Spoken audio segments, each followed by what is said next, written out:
Why your favorite UFC fighter sucks. Khamzat Chimaev.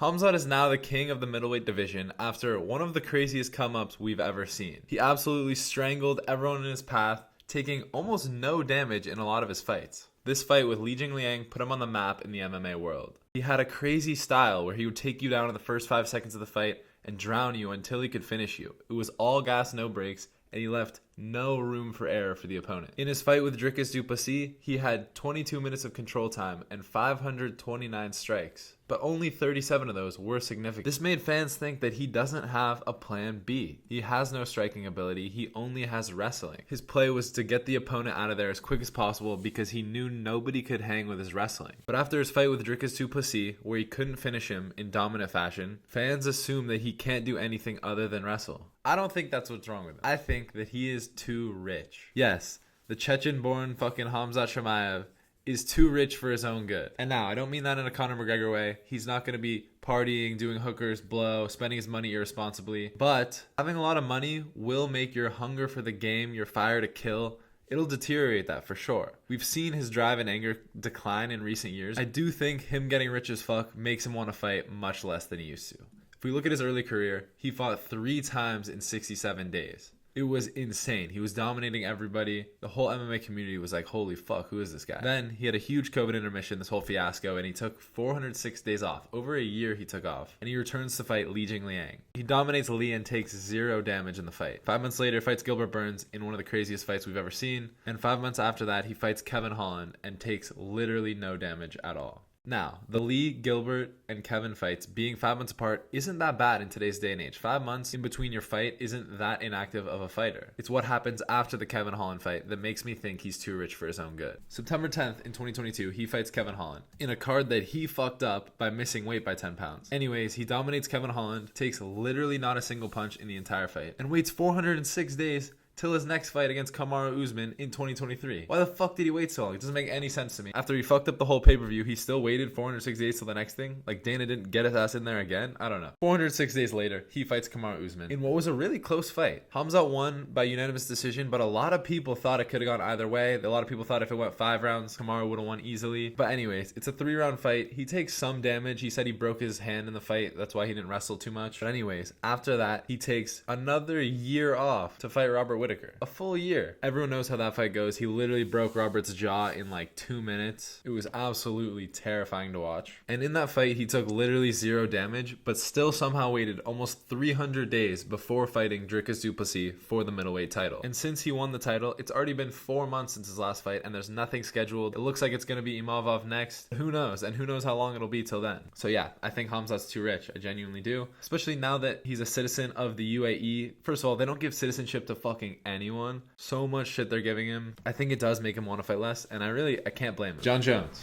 Jon Jones is widely recognized as the MMA GOAT with 14 title defenses. Now, Jon also has his fair share of issues. He's been arrested many times. He had a DUI. He had a felony hit and run. He left the scene of an accident this year. He's a dude that just can't stay out of trouble. He's gotten arrested too many times. He's been popped for steroids. In 2016, he tested positive for banned substances. And in 2017, he was positive for steroids. Then he returns to the cage, dominates again, becomes champion. And then he has the whole ducking fiasco with Tom Aspinall. He had Tom wait for the fight for almost a year and a half, knowing damn well that he was never going to fight him. He just wanted to waste Tom Aspinall's career because Jon was ducking him the whole time. He didn't want to fight him. Why would you? He's a younger, bigger, faster, and hungrier opponent than he's faced in a long, long time, and actually has the potential to knock him out.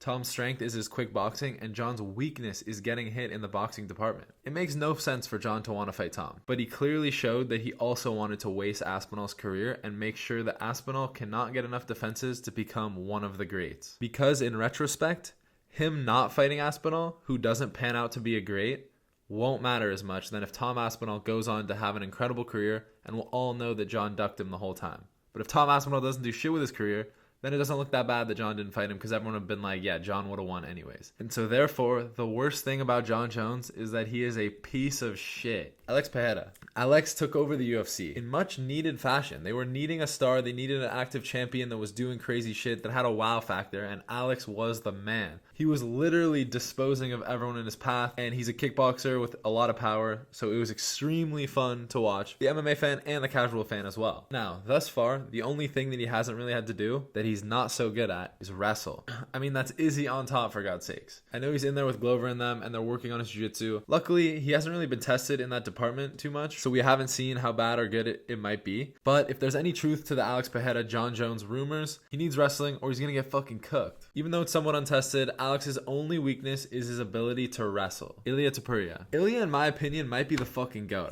I swear to God. His come up was insane. He was a jiu-jitsu prodigy that started knocking everyone out in crazy fashion. I mean, he had the best back-to-back-to-back wins we've ever seen. I don't think anything's close, but this shit was insane. The Volk knockout was so sad. Volk's the featherweight GOAT, and he just fucking disposed of him that quick. Then the Max Holloway knockout was insane. One of the best fights I've ever seen. And then the Charles Oliveira one was actually fucking ridiculous. Just like that, sleeps him in a second. Oh my God. It's even sad putting these fucking clips together. Topuria's the fucking man. He can literally do anything. Thus far, we've seen only his best, and it's really hard to pinpoint a weakness in this guy. He's shown nothing to be bad. He even passed Oliveira's guard when they were fucking grappling. Insane. Anyways, at this point, the only thing that he doesn't do well is fucking fight. But he's got to get in the cage more. I know he's going through a divorce. I know he's now got legal issues on his hands, given the news that was dropped this morning. But the dude needs some fights. Even before the divorce, he was like a once a year, once every 9 months type of fighter. And when you're this good and potentially going to be the GOAT, we need you in that cage more. The fans need it, you need it, and the sport needs it. He raised the bar in martial arts, and he needs to keep raising the bar and showing what is possible and what can be done. But he's got to get in the cage more. That's his biggest weakness. Charles Oliveira. Speaking of which, Charles has the best jiu-jitsu the UFC has ever seen. Doing crazy shit to everyone. Literally the biggest threat. I've never watched a grappler in my life. This includes Khabib. This includes Islam. Where it's like, as soon as he has a hold of you, anything can fucking happen. You're in deep waters. He really is a man that can make shit happen out of nowhere on the ground, no matter what position he's in. He had a crazy title run that took over the UFC with his chaotic style and his incredible jiu-jitsu. But having chaotic style has two sides to the coin. Unfortunately, Charles Oliveira is very fucking hittable.